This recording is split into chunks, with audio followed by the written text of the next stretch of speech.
What's happening to me? Whenever I think about him, I get this funny feeling. Right. See you later. I can't take my eyes off you for a second, can I? Here we go! Welcome to Remember 64, where this week, man, are we mega.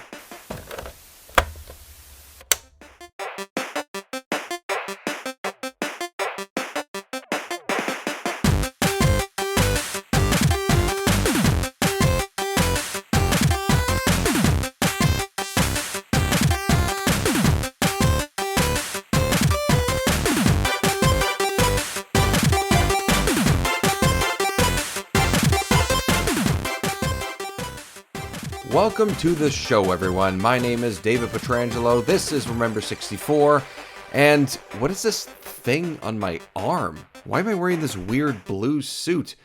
It seems like I'm ready to go to war, but I don't even have a helmet on. Well, at least I have this really cool spiky hair. Feels like maybe I should have some frosted tips. Ooh, let's go 90s. Oh, wait, it's 2001. Ah, geez, I'm way too late for this. Well, if that little quip made any sense to you whatsoever, you may have guessed that we are playing and chatting about Mega Man 64, or as it's known on other consoles like the PlayStation, Mega Man Legends. That's right, we are digging into this really weird anime-style game for the late console cycle release for the N64. This is Remember 64, everyone, and momentarily I will be joined by Danny from Retro Wars once again. This was the next game that popped up on the spinning wheel of goodies for us to play. We pick a random number on a number generator, and then we just match that up with the release dates, and boom, here we are, Mega Man 64. And because I usually forget about this in the other sort of, formats that I have for Remember 64, I always forget to plug the Patreon page. I always forget to ask people to rate Remember 64 on their podcast app of choice. So this is my moment to shine, so to speak. Remember 64 can be found on Patreon for support as little as $1 a month. Anywhere between that and just a couple bucks more, you will be able to get all episodes early on video and audio versions. You'll get some extra content as well that I'm going to be working on, and reviews and comments on games that are not N64 related. All of that on Patreon, and it just helps the show continue to grow, and little couple extra bucks our way here as well for myself and Jiggy Lookback. So always a great time. And if you don't want to support the show monetarily, or you can't, not a problem. You can also give us a rating on your podcast app of choice. Of course, Apple and Spotify are the main places to do that. And on top of that, tell your friends. Send them a link, let them know that the show is out there. And you know what? There's a lot of great nerds that grew up with this console and this console life cycle and around this time. So let's continue to grow the community and look back at games like this, like Mega Man. As well, you can also find video versions of most of the episodes, nearly all of them, trying to catch up and get some more up there, at our YouTube channel, Remember 64 on YouTube, so check that out, and lots of extra content as well, including some menu music to chill to, a little bit of tunes to kind of pop in your ear as you fall asleep at night, trying to find some cool menu music out there on the N64 that is not so bombastic and just sort of chill to listen to. You can put on in the background, stuff like that. Also gameplay video as well for games like this and many others, so you can check those out. Some of my gameplay out there for almost all of the games that we've had recently, and you can just laugh at how terrible I am at a lot of these. But that's pretty much it. Remember 64 out there on your podcast feed. Tell your friends, give us a rating, support us on Patreon, check us out on YouTube, and Remember 64 show across social media as well. So, where do we begin with Mega Man 64? That is the question. Essentially, what this comes down to is this is a game that came out over 3 years after its initial release on the PlayStation, and just a couple of years after the Japan release, and I don't even know where to start with this.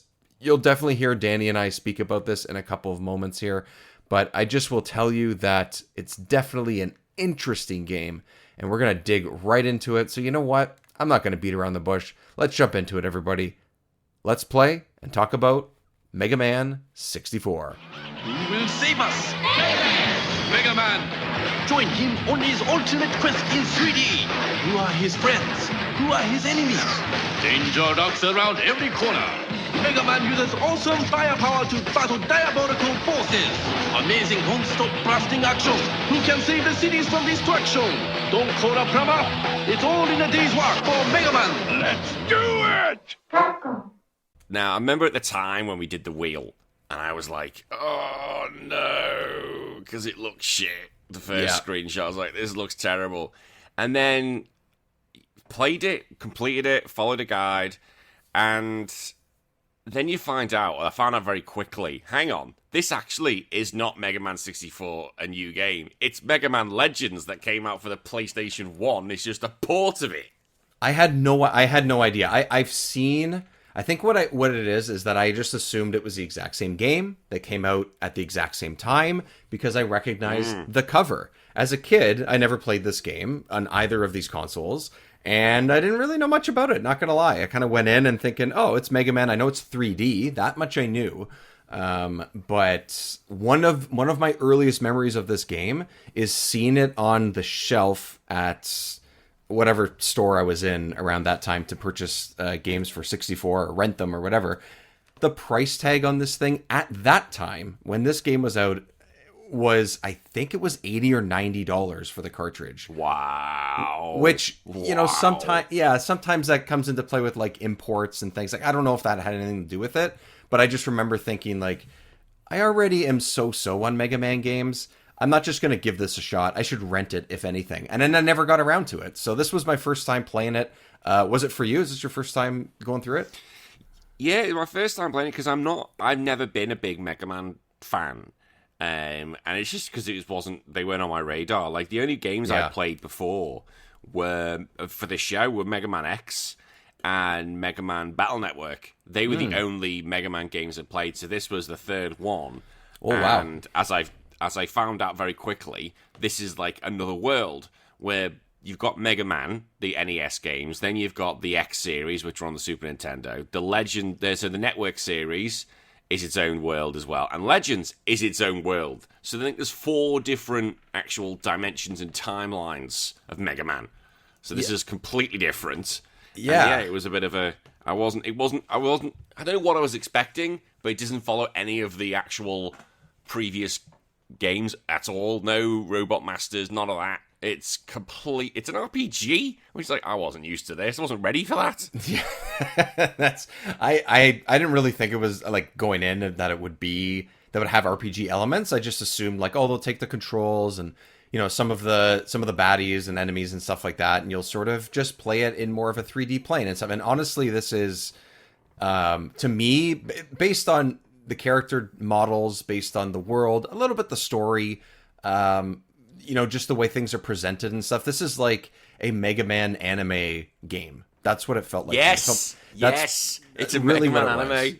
Yeah, and it looks like that. Some of the voice acting is kind of like that. I know it's sort of hard to sort of translate things sometimes. The voice acting is very hit and miss depending on what scene you're doing and stuff. But it felt like that. So I actually like the fact that it felt like it was that, like an anime, which is not generally my thing, but like an anime style come to life, which, you know, it's not smooth edges because it's a 64. It doesn't look fantastic. But just the fact that they did that, I was like, okay, I kind of get what they're doing with this direction. And I appreciated that part of it. It's things that come after or added on to the presentation that I'm like, meh, so with, but yeah. There's mostly yeah. This is the thing. This game is so they came out as Legends on the PlayStation, and that was 3 to 4 years prior to this game coming out. So crazy. Like, that's naughty. That is literally a huge cash grab. And when you think of it, let's look at, you know, time-wise. So, Legends came out on the PlayStation before before Ocarina of Time. Okay? Yep.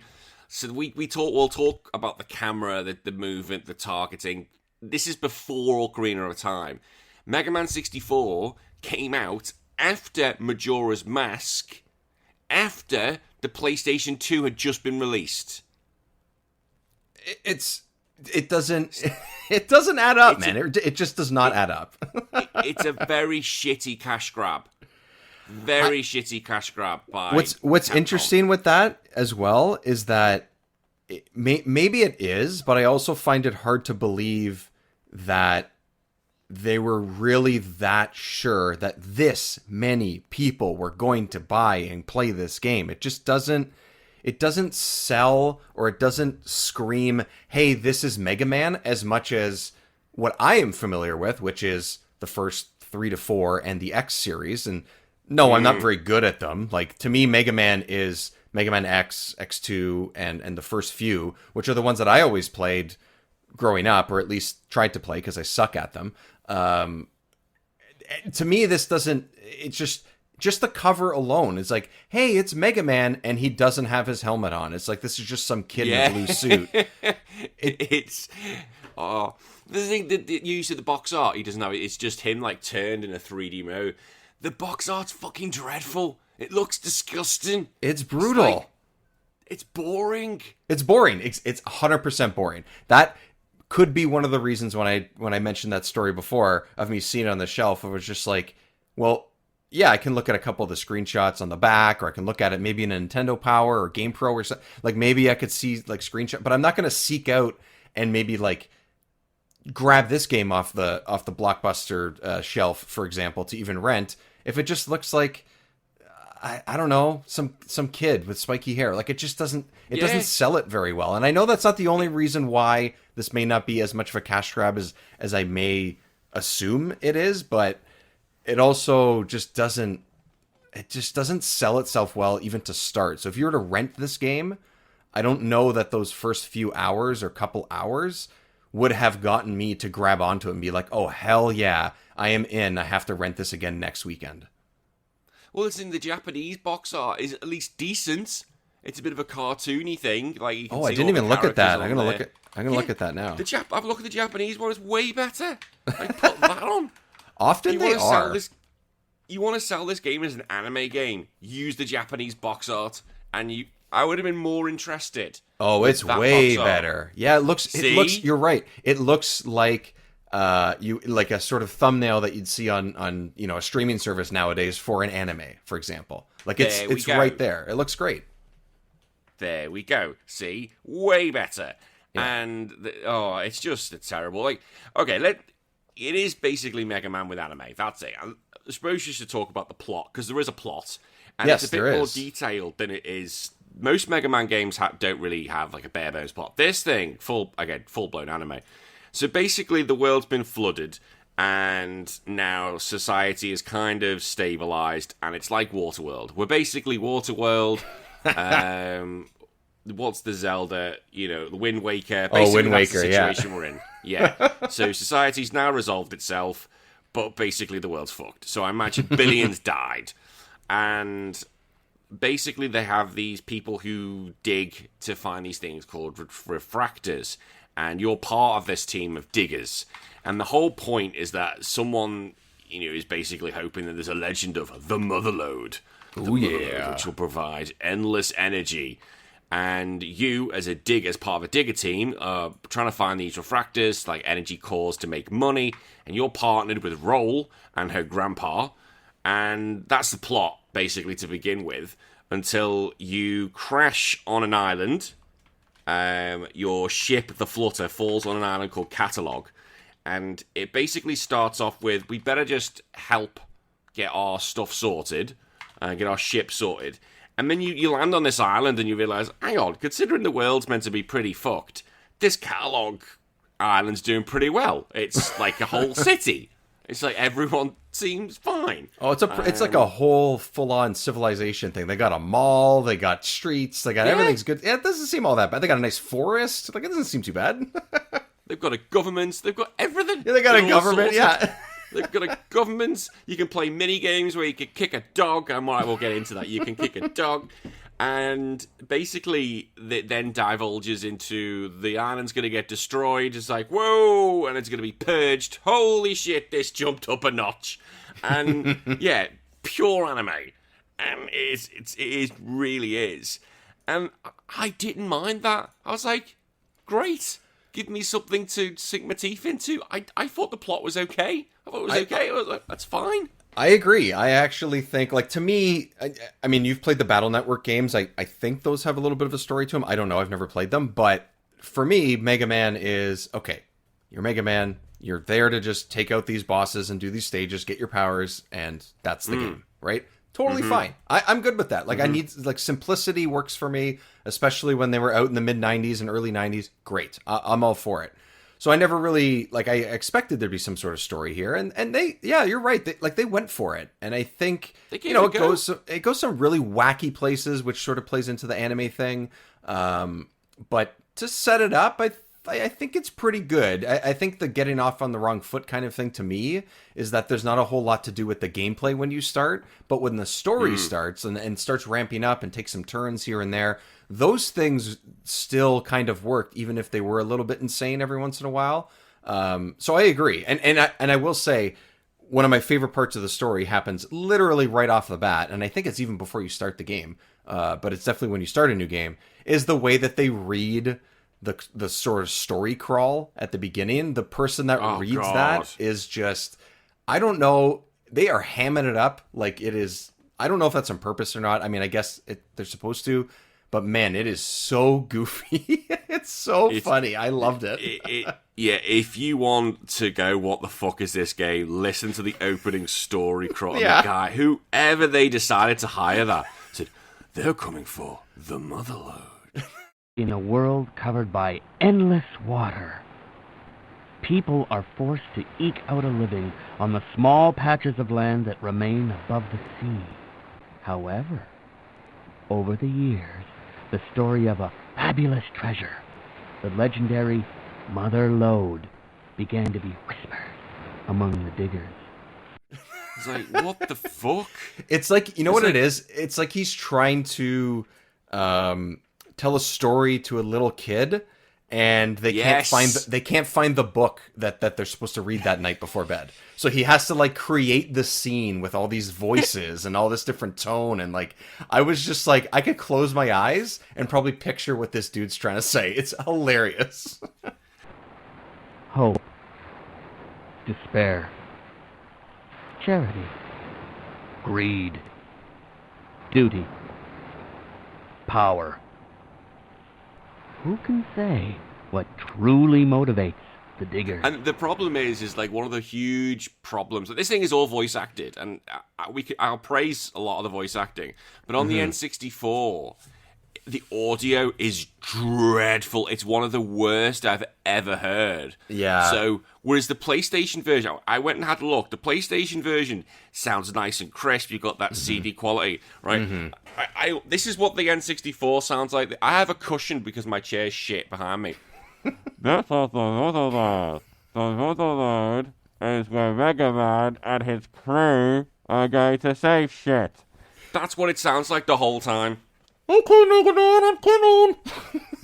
This is like, thank fuck for text, because it's so bad. I know Watch out, Mega Man, watch out. That's what it sounds That's what it sounds like. It's terrible. It's so bad. And then you see it on... You go back to the PlayStation versions just to compare. You're like, holy shit, that sounds amazing. This Massive is 3 difference. years later. Yeah. It just points to the limitations of the cartridge, right? And why I think around this time, which is, you know, late 90s, early 2000s, and Nintendo just kept banging their head against the wall with cartridges, and the only ones doing it. I mean, obviously until the GameCube, but it just shows you that, like, they packed a decent amount into this game. Like, it is not a small game. There's a lot of characters. There's a lot of voice acting. There is a decent amount of it. It's like, I would say 70% of it's like voice acted, which I fully appreciate for sure. And you know, it's not a short game, and there's a decent amount of stuff going on in a lot of the scenes and stuff. But, like, yeah, unfortunately, the voice acting is there, but it sounds like they're talking through a pillow, just like you said. Absolutely. And the N64, I think, also struggles because, like, graphically, okay, you have to remember at the time when this game came out. I give it a pass for Legends, but I don't give it a pass then for N64. So for the Mega Man 64 because of the time difference. So it doesn't look that good. Like when you consider it was the end of the N64 lifestyle. Yeah. It's got its problems. Now, don't get me wrong. I like how the characters, because they're anime-esque, they can have a lot of emotions on their face. Yep. That's great. Yep. That's Yep. fine. I agree. But I agree. The game itself looks very, very old. It looks very of its time. And again, as I said, if it was Legends, I'd give it the pass. And the buildings look basic. The enemies look quite good designs, but it's all clunky and squarey and stuff. But when you play the N64 version and you go through towns and stuff, to show how much the game can't manage, when you look at things in the distance, it has that South Park approach where there's like this white mist. Yeah. And when you basically go up to it, then the white mist disappears. And I was like, fuck, that just looks so shit. Yeah. Then again, you go to the PlayStation version and there's no white mist. The footage I looked at, it's like significantly less. Like every once in a while there is some, because it's part of sort of programming the game to be able to handle, distance and all that. So this whole like fog of war thing, like I get why it's there, but it is just, it's so much, like you can't see more than probably 20 feet in front of your character at all times. It's wild. It's so bad on the Mega Man 64. It's so bad, the fog of war. It's barely there on the PlayStation, and it makes it such a better looking game. And I was like sitting there cursing you, going, you fucker, why didn't you just make me play Mega Man Legends instead? Why didn't you play Mega Man 64? It's like, Jesus. Because I have a 64 podcast. I'm so sorry, Danny. I'm so sorry. Well, that's change direction. There should be just like pivot. just pivot if there's a better version that came out before. Mega Man 64. Yeah, Mega Man 64 is going to make me pivot to a completely different console. Never mind just this one game. Yeah, the show is gone. The show has changed. If there was ever a time I looked at an N64 and gone, I hate you, it was this moment. You know what the funny thing is, right? So on my Patreon, Chris made this big thing about one of our patrons, Chris Gopleen, from the Retro Hangover podcast. There's your plug. He always gets there. It is. There it is. Now, he mentioned I hate N64. I said, I don't hate the N64. I like the N64. I had an N64. Playing this game made me think I hate the N64. Dude, there's aspects of this. We'll get into the gameplay in just a sec, but there's aspects of the way that this looks. Like, it's unfortunate, right? Because we both seem to enjoy the anime features of this and the anime approach to this. Like, the art style, the aesthetics in this, I think, work. Even though they don't feel like those classic 2D Mega Man games that, I could say that I was used to or we were used to, that's totally fine.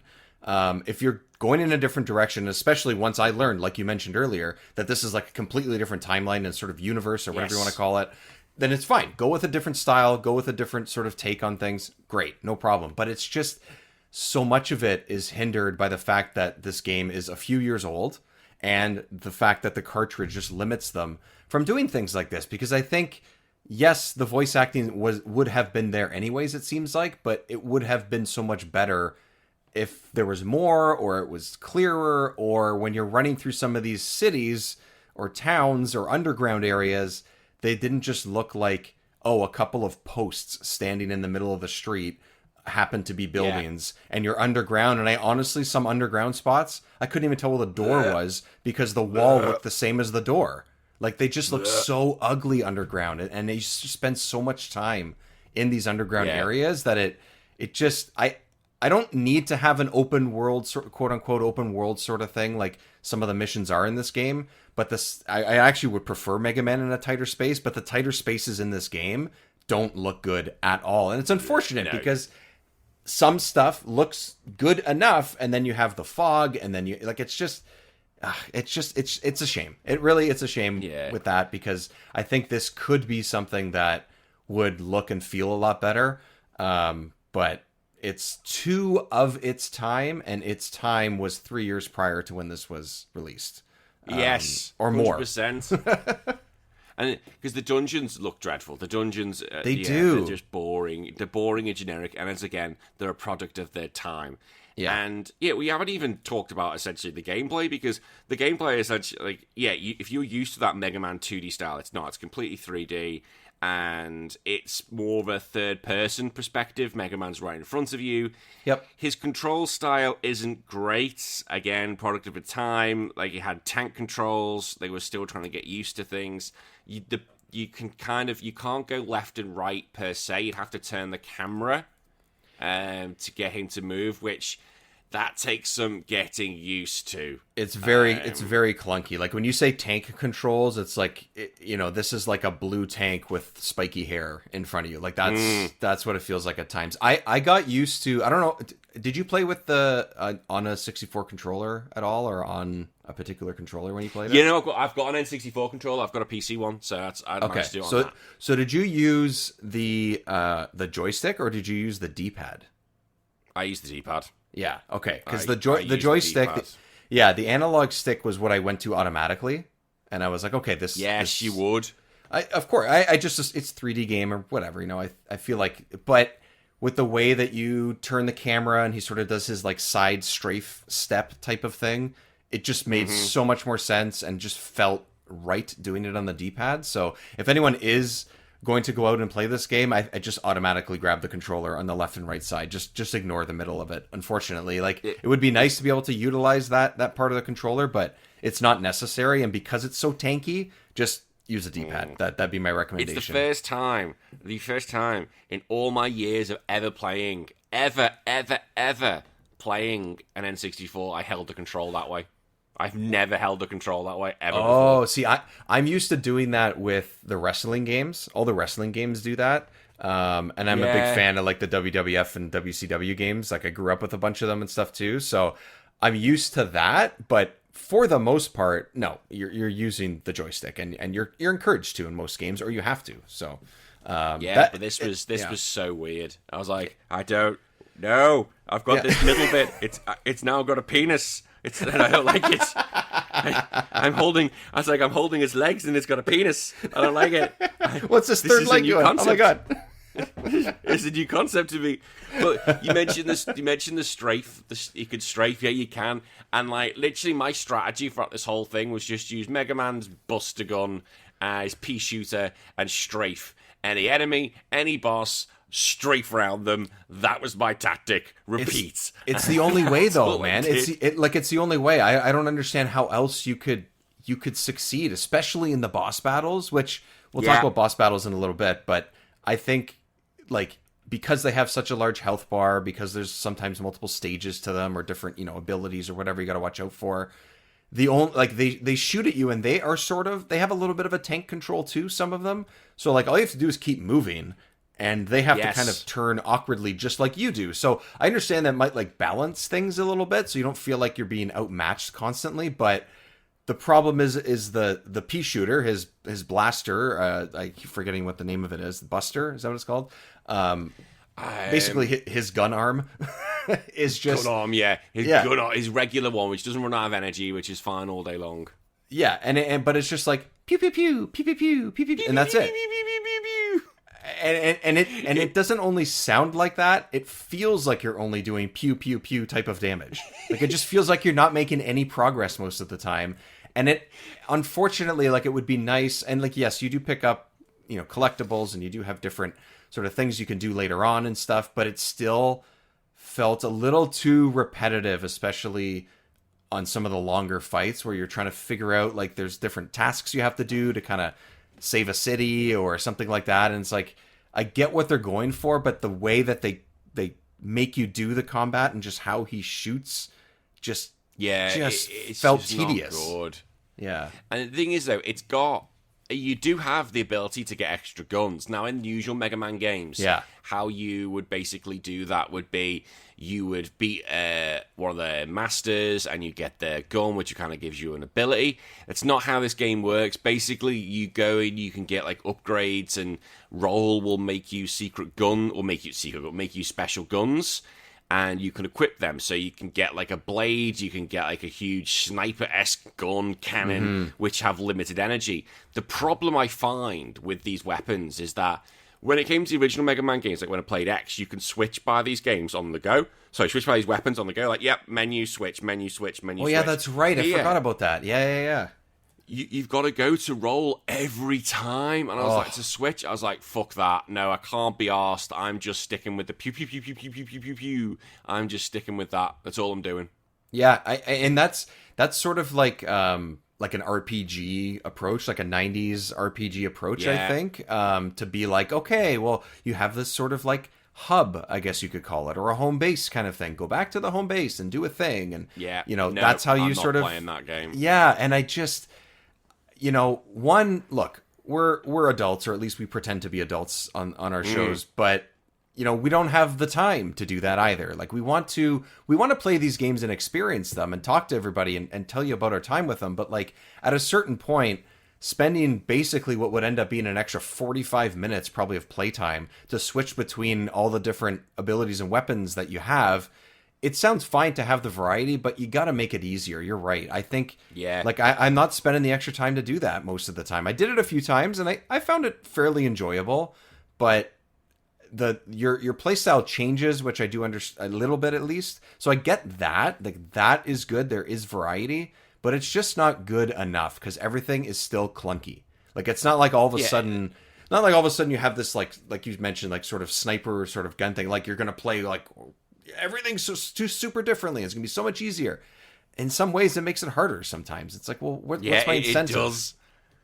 And the thing is, because you got those tank controls, it makes it more difficult to to get the game, the style of gameplay you want. Like if you want to do with this weapon. But if it does have a lock-on system, which that helps dramatically, the lock-on system. Holy shit, does the lock-on system work? If it didn't, oh my god. If it didn't have that lock-on system, holy shit. Like, again, this is pre-Ocarina, and I always thought Ocarina of Time did the lock-on system very well. This does the lock-on system very well, and it kind of gets you over the fact that you've got to kind of, you've got to strafe around, or you've got to turn this fucking blue thing round. If you've got the auto thing, it automatically does it. I was like, that saves a bit of a time. And again, with the controls, it's just practice. But I just thought, you know what? Pea shooter it is. I can't be asked upgrading. And upgrading costs a lot of money. It does. Like, no. Oh my god. No. Like, I think I googled something. I think one of the a weapon is like 2 million zenny. I was like, oh, fuck that. Oh, come on. Yeah, right. That's wild. And this is the problem as well. It's like when because you've got these shitty controls, you beat enemies and money falls all over the place, right? And you can collect the money, and you're like, yeah, great, I'm going to collect the money. But because you've got tank controls, it's like, hang on, I'll get that money. Hang on, forward, back, forward, left, right, shit. And then the money starts disappearing. I was like, where are you disappearing? Stop disappearing. Oh my god, I was about to talk about this part exactly, where it's just like, there's currency and there's things that give you, like, health as well drops, just like it does in every Mega Man game or any other sort of adventure game and stuff. But, like, these enemies explode, or you defeat the boss, or, whatever it might be. And the things just spread everywhere. Like, why can't it just, like, suck into Mega Man? My god. I found sometimes I just left it. One, because I really just looked for health, really. But one, because things were just, like, yes, hard to grab. But also, like you mentioned, like, if I feel like I'm never going to get to that currency sort of tier that I need to unlock the stuff, like, why am I even bothering trying over and over and over again? I could just give me the health, But just give me what I want. Yeah, just give me what I want, which is the health. But sometimes, like you said, you can't even get it because it freaking disappears after a couple seconds. It's just, when does that happen in real life? It's the whole, when someone dies in a video game, they suddenly just fade away. It's like, when does that shit happen? If I threw money on the floor now, if I got like 10 seconds and then suddenly the money starts going boop, boop, boop, boop, boop. Shit, it's gone. Shit. Disappearing money in this economy? Like... Fucking monies. We need that. Shit, that pays me rent. Shit. Yeah. Well, sorry, kids. Looks like we're not eating today. Yeah, sorry, kid. I'll eventually look at Hiccups one day because, sorry, kid, you're dead. I'm going to have to sacrifice you. Lord of the Flies-esque. What was I going to say? Oh, so for the most part, the sort of basic enemies, I agree. You also said, I think it goes back to sort of like the style for art choice and art style is they generally look good enough, pretty good. I would say most of them are fairly good and designed well. The basic enemies, for the most part, because you have to lock on, like you said, and stuff, like they're fine. I think most of them are pretty easy to defeat. My issue with the sort of regular enemies was, yes, the lock-on is there, but anything that was like airborne constantly is really tough to kind of figure out where you're walking and stuff, because the camera kind of gets close to you, so I'll like fall off a cliff and then lose my aim and be like, oh shit, well now where do I go, and where did that enemy go? Or like one particular mission early on in the game that I understood what they were doing with it and understood what to do, but there was a decent amount of these like things, these machines in the sky picking up tanks and dropping tanks in the middle of the city and trying to demolish town hall and the police station and stuff like that. It's fine. I kind of like, don't put a timer on my mission, but give me a reason to go from this spot to that spot to sort of save people and save buildings and stuff.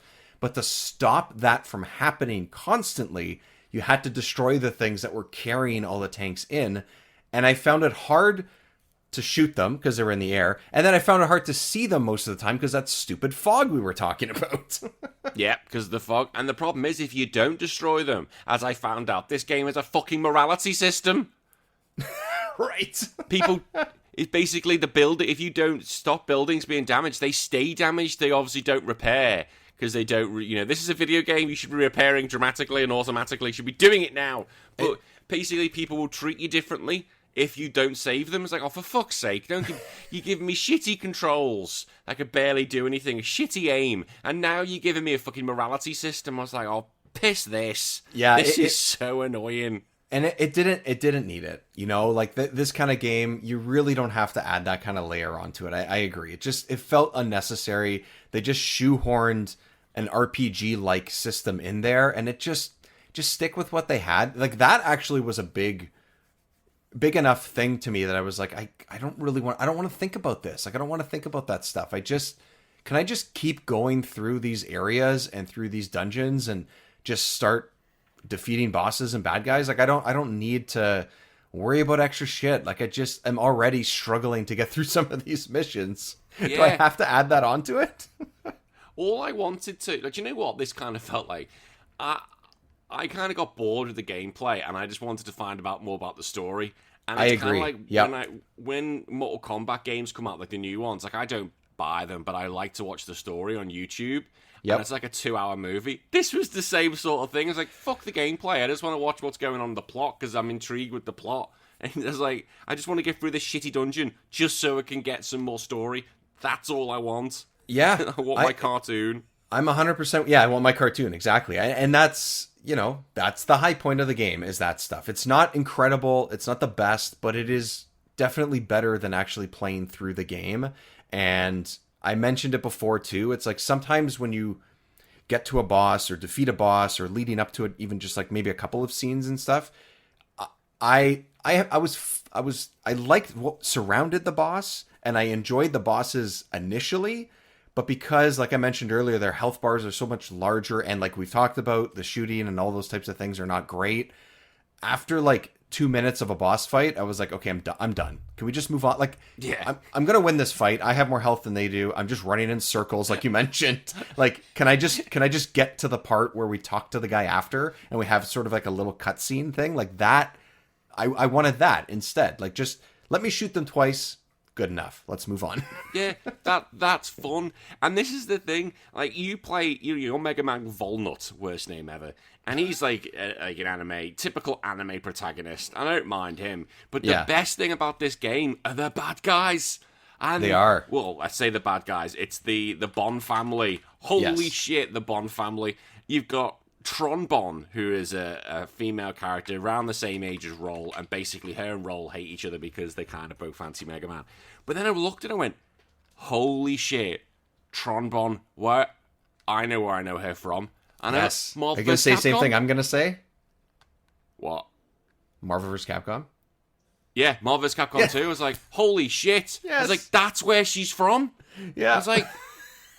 I'd never, because I knew when I saw Marvel vs. Capcom 2, I was like, okay, she's Mega Man, but I didn't know, I didn't know much more about that, and I was like, I've never seen her in Mega Man X. I've never seen her in the network games. But then I learned, yeah, she came from the Legends game. As did the Surfbots, the little Lego little people who are so cool. I was like, they're they're cool. Lego. They're 100% Lego for sure.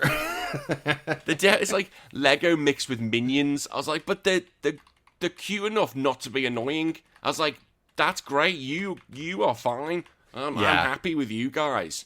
And her design's great. Their design's great. Her character's great. They're funny every time she comes on. But I think the best bit is the brother. Oh my god, the brother's so funny. And the first time you see him, he's basically sitting in a library waiting for, like, I wonder what's going on here. I can trust Trombone. And then later on you see them all, like him and Tron, the whole like bad guy, the Bond family having this meeting, and they're sitting there having a coffee. I was like, this is funny as fuck. I agree. And he's, like you said, great design too. You know, both of them. Like, it adds to it for sure. And the over the top sort of, you know, speech and the sort of very, I don't even know if it's anime acting or whatever, but it's 100% it is. Yeah, it's very corny, but probably purposely corny, and it's over the top and whatever. But yeah, those two, or I guess that group in particular, like, is definitely the highlight. I am 100% on board with that. I totally agree. I just love the fact, like, they're having, like, these family meetings, and it happens more than once. They're just sitting around having a coffee. I was like, right, what's the plan? I was like, this is fucking amazing. I was like, do you imagine if you had, like, Dr. Robotnik in the sidelines sitting there having, like, a conference call with a coffee? That'd be so funny to see. I would love it. Bad guys do. I'd love that. Like, Bat sitting there. Like, you know, you see in the recent film, Bowser's playing the piano. There must be moments where he's sitting there, he's like, right, everyone together, and he's got, like, this latte. He's like, right, okay, what's the plan? That's so funny. And the annoying thing is, I want to praise the older brother. I want to praise him so much, but I can't. I don't want to really say his name because I found out, I was like, oh, what's this guy off, the voice actor? He's not off much, and I'm not going to praise him because I eventually found out he was convicted of naughty things with children. Oh, Jesus. Okay. Of distributing naughty things with children. Not doing stuff, but distributing, which is still fucking horrendous. Oh, my God. And then he deleted himself afterwards. He went to prison and deleted himself. So that's the history of him. So I don't, you know, yeah, I know. It goes dark, doesn't it? I was like, wow. Because if it had done that, I would have been singing a lot more. So yeah, fuck him. Fair enough.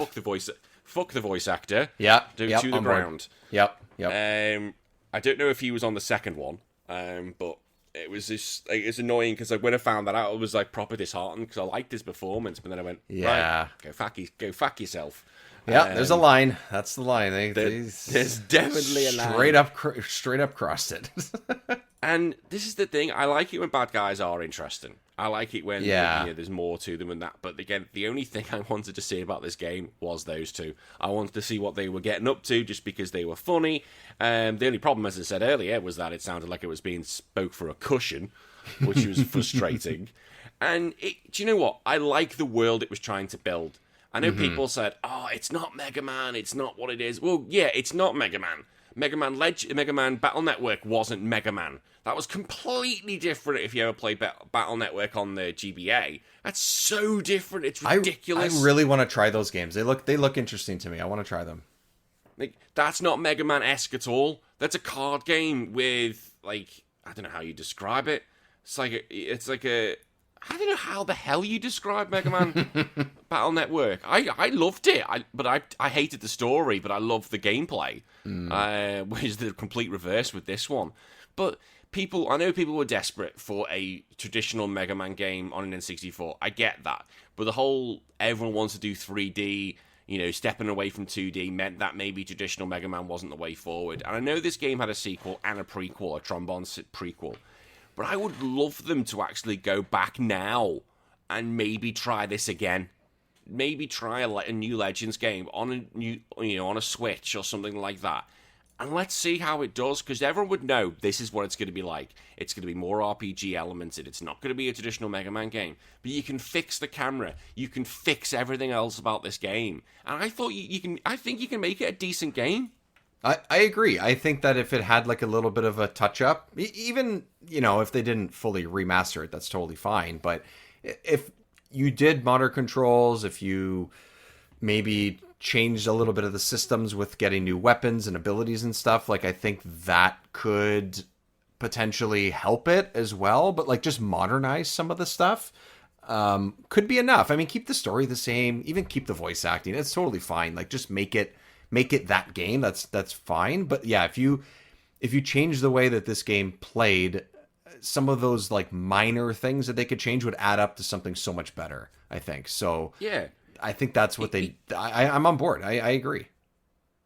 I think it definitely would. And like keep the mini games as well. Well, like, the only mini game I played in this was one where you're kicking a ball like it's like a fairground ride, like the best way to describe it, yeah. Ducks are moving along. It's similar to that, but basically you've got like a man being chased by a dog and you've got to kick a ball at the dog. It's not a real dog. It's not a real dog. But because you can get your timing really well and it becomes a really trivial game. Then all of a sudden, as I was kicking these balls, a real dog came in and you kick the real dog. I was like, holy shit, I've just kicked a dog. Yeah, that if anyone's still wondering where this game goes at times, that's the kind of places it goes. Yeah, you're kicking a dog at a model dog. Proper launch.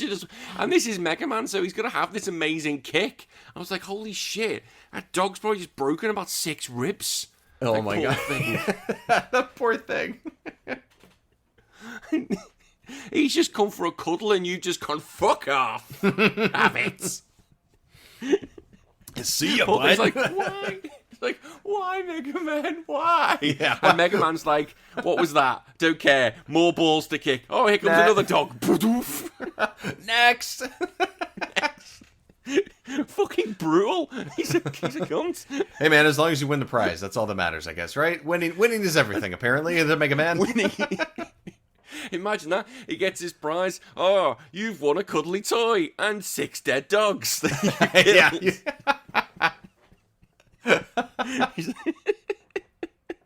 This game would go there. It would go there. I feel like it could. It would. And those bits, like doing stuff like that. Okay, I don't advocate for kicking dogs before anyone has a go at me, but it's so light-hearted when you think, what the fuck have I just done? It's so strange. I love so much of this game is so strange. It's so strange. Yeah. And considering, I said, I've gone into you, there are bits I like, there are bits I don't like. Seeing something like that just completely takes me out of left field, and I was like, what the fuck? Yeah. Okay, fine. And it made my time bearable playing. Yeah, I'm not implying to make my time bearable I go around kicking dogs. It's in the context of this random part of this game. Absolutely. There's no way I'm getting around this. I'm gonna get brought on to the Piers Morgan show. So you believe kicking dogs in video games is okay? Oh, for fuck's sake! God damn it! God damn it! I'm fucked. But it had I've got to say, it had boat levels. Yes. Boat yes. levels. That's a great point. So those, I don't know what you thought. I thought they were okay. I was surprised. I thought I was going to hate them. Yeah. No, I thought I would, but I thought the boat levels are okay. I thought you can't fuck up anything else, but they got that right.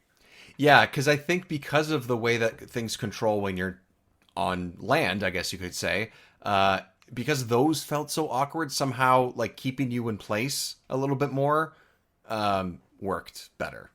Yes. Sadly. Yeah, definitely. I think because tank controls kind of work on a boat. It's like, oh yeah, that's how they actually move. So, yeah. Well, ish. So it's like, you can have that. I didn't mind the water levels. But again, it's another thing this game was trying. It was like, right, grab that, grab this, yes. grab this, grab this, grab this. Boom! And we got a game. That's how it kind of worked. Yeah, I agree. It's a lot of it is fairly awkward. I don't mind the way things wrap up. It's just, at least the boss at the end has some variety to it. You're not doing the exact same thing every sort of stage that the boss has. The story sort of goes places in the middle of the final boss fight. So I found, there's story progression as you find the final boss and as you're fighting them. It's not, anything super elaborate, but I was like, okay, I get it. This is kind of cool. Yeah, it just, when you're fighting a long battle in this game, it just ends up feeling tedious either way. I just appreciated that at least for the most part things were a little bit different here and there when it came to some of the boss fights, and that and the boat levels were probably the standouts to me. Yeah. But it's still not a fantastic game. I don't think it's the worst thing ever, but it's not fantastic. No, it isn't. But the final boss's design is awesome. I give it that. I was like, this is weird and fucked up. So weird and fucked up, but I liked it. I was like, okay, you can have that. That's really good. That's a really cool boss. Another set of designs that made sense and worked. Yeah, I think those were the biggest standouts for it. Like you said, the story and a lot of the character design and models and stuff. Yeah, sure, they look a little chunky and things like that, but that's the time and that's totally fine. And to me, that part works. So yeah, and yeah, look, would I play it again? No, I'm kind of glad I'm done with that now. I was like, fuck, I'm glad this is done.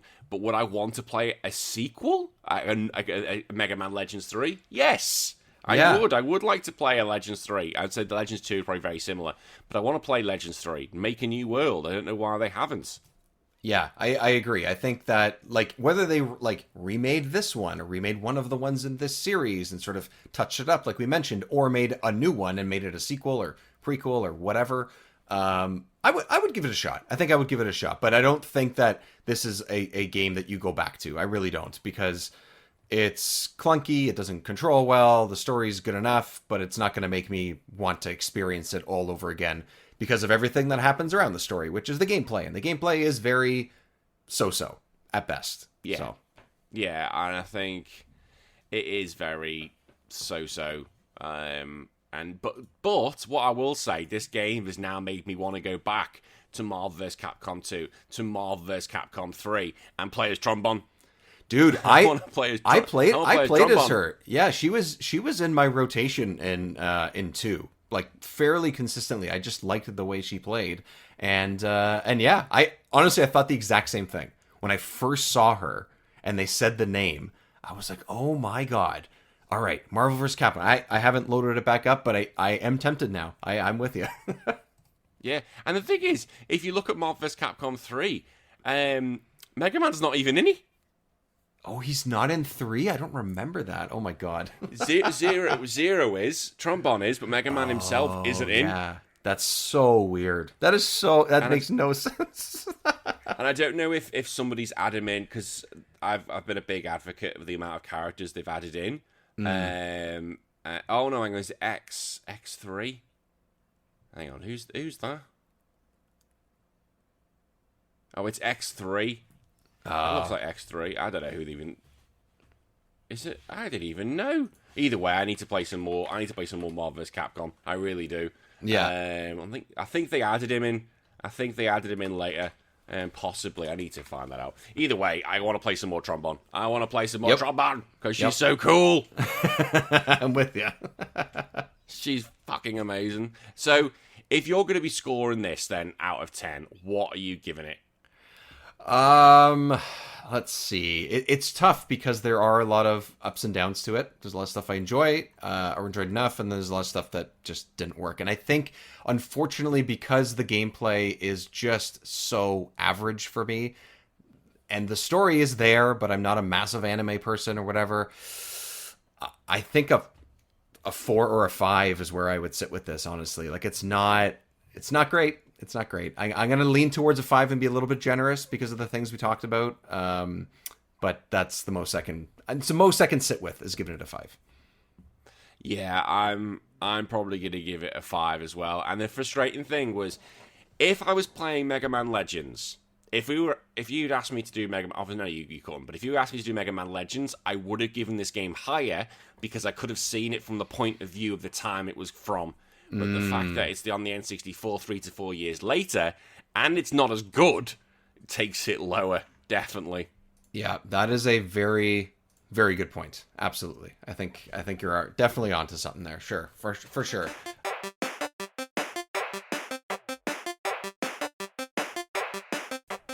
Thank you, as always, for joining me on Remember 64. And as always, of course, thank you to Danny for coming on the show as well. Check out Retro Wars on your podcast feed and on social media.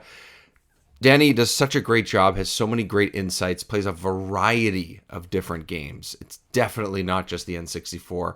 Really worth listening to. The guy is just a joy to work with and a joy to talk to. So look forward to more episodes of the two of us as well, coming in the coming weeks and months. But until next time, everyone, thank you so much for joining me on this continued nerdy journey of Remember 64. Go bust out some retro games, everyone. We'll talk to you soon.